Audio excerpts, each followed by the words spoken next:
Deathstroke has gone back in time to save his son. The Titans and the Teen Titans travel back in time to stop him. Do they have what it takes to stop the fastest killer alive? Will they be ready to make the sacrifice? Find out in this epic conclusion of the Lazarus Contract.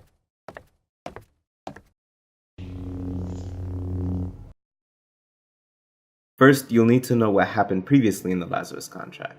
Deathstroke kidnapped both Wally Wests to siphon off their speed. Deathstroke tells them that he just wants to go back in time to save his son. He's willing to quit being Deathstroke for it. Flash declines, but he connects with Kid Flash and completely took Kid Flash's speed. Robin finds out that Nightwing knows what's going on. Deathstroke took on a contract to kill the Teen Titans back when they first reformed. He made a deal with Robin that if Robin could keep his daughter a good person, Deathstroke wouldn't kill them. Robin has failed, and it's Deathstroke's terrible family situation that made him decide he wants to fix things. First, by saving his oldest son, to which he has successfully gone back before his death. This comic starts off in the past, giving us a flashback to how Grant became Ravager. You could also click the card in the top right corner for more details. Grant is being recruited by Hive so that he can become his fullest potential and be a force for good. Little does he know they are using him to get to his father, which he doesn't know is secretly Deathstroke. He idolizes Deathstroke, but hates his father.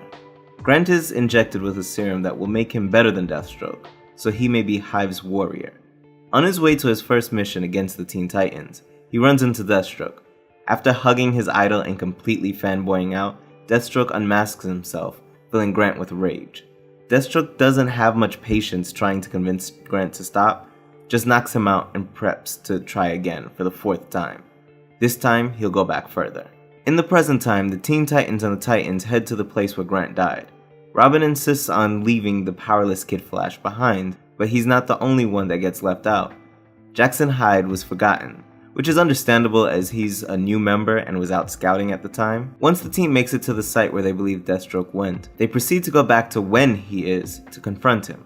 Somehow, Starfire and Raven are able to create a time vortex for the team to follow Wally West in. Soon as they establish the rule of not interacting with their past selves to prevent from disrupting the timeline, the whole team runs into the original team. The younger team is here because they're looking for Ravager. Somehow he just vanished.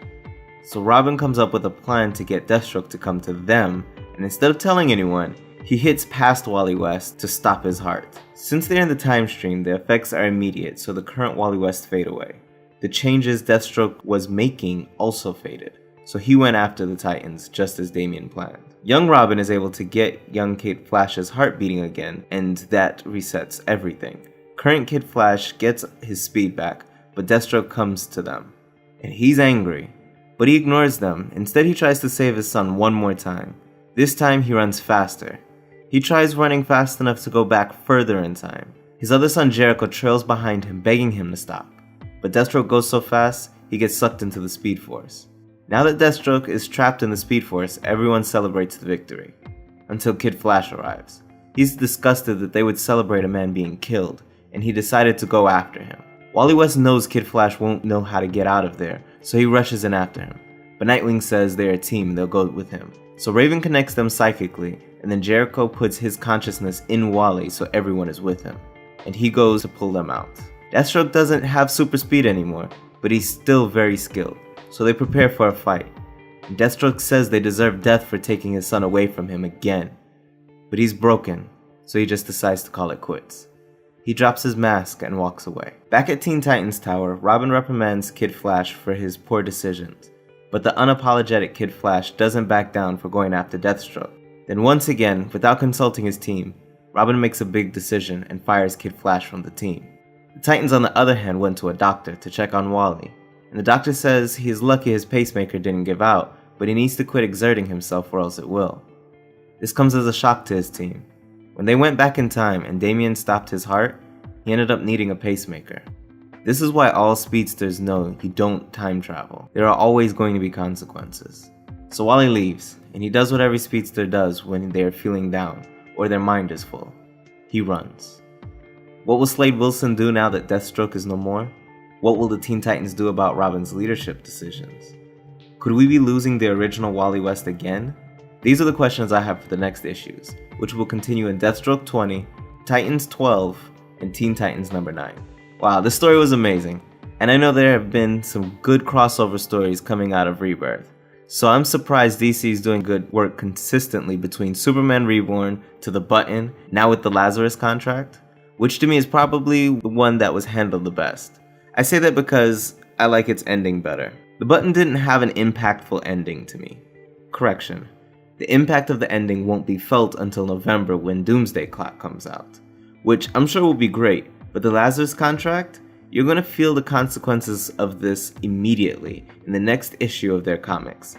That's why I like it so much. Keep up the good work, DC. Prior to Rebirth, I wasn't a fan of Damian Wayne, but each story makes me more of a fan, yet I like him a little less.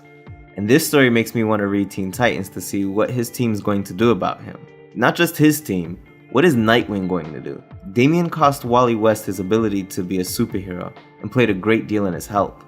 Nightwing warned Damian about being a team player, and he ended up making Wally West need a pacemaker. Then, he didn't join the team in the Speed Force, and now he fired Kid Flash? Damian's in trouble. I wonder how his adventures with John are going. They should be doing an Elseworlds story about Damian taking over the world instead of Dick Grayson. I like the way they handled the consequences of time travel. I thought we were gonna get a new Flashpoint-like universe because Deathstroke saved his son. That'd be cool. Slade Wilson and his whole family out against the world. I don't know who would be able to stand against them. But this is a good way they handled it since I knew they weren't gonna go that route. Let me know what you thought of this issue. Did you like it? What did you expect from it? Leave your comments below. I'll be following this story with the next issue of each of Teen Titans, Titans, and Deathstroke, so subscribe if you want more. Thanks for watching. Until next time, Brian out.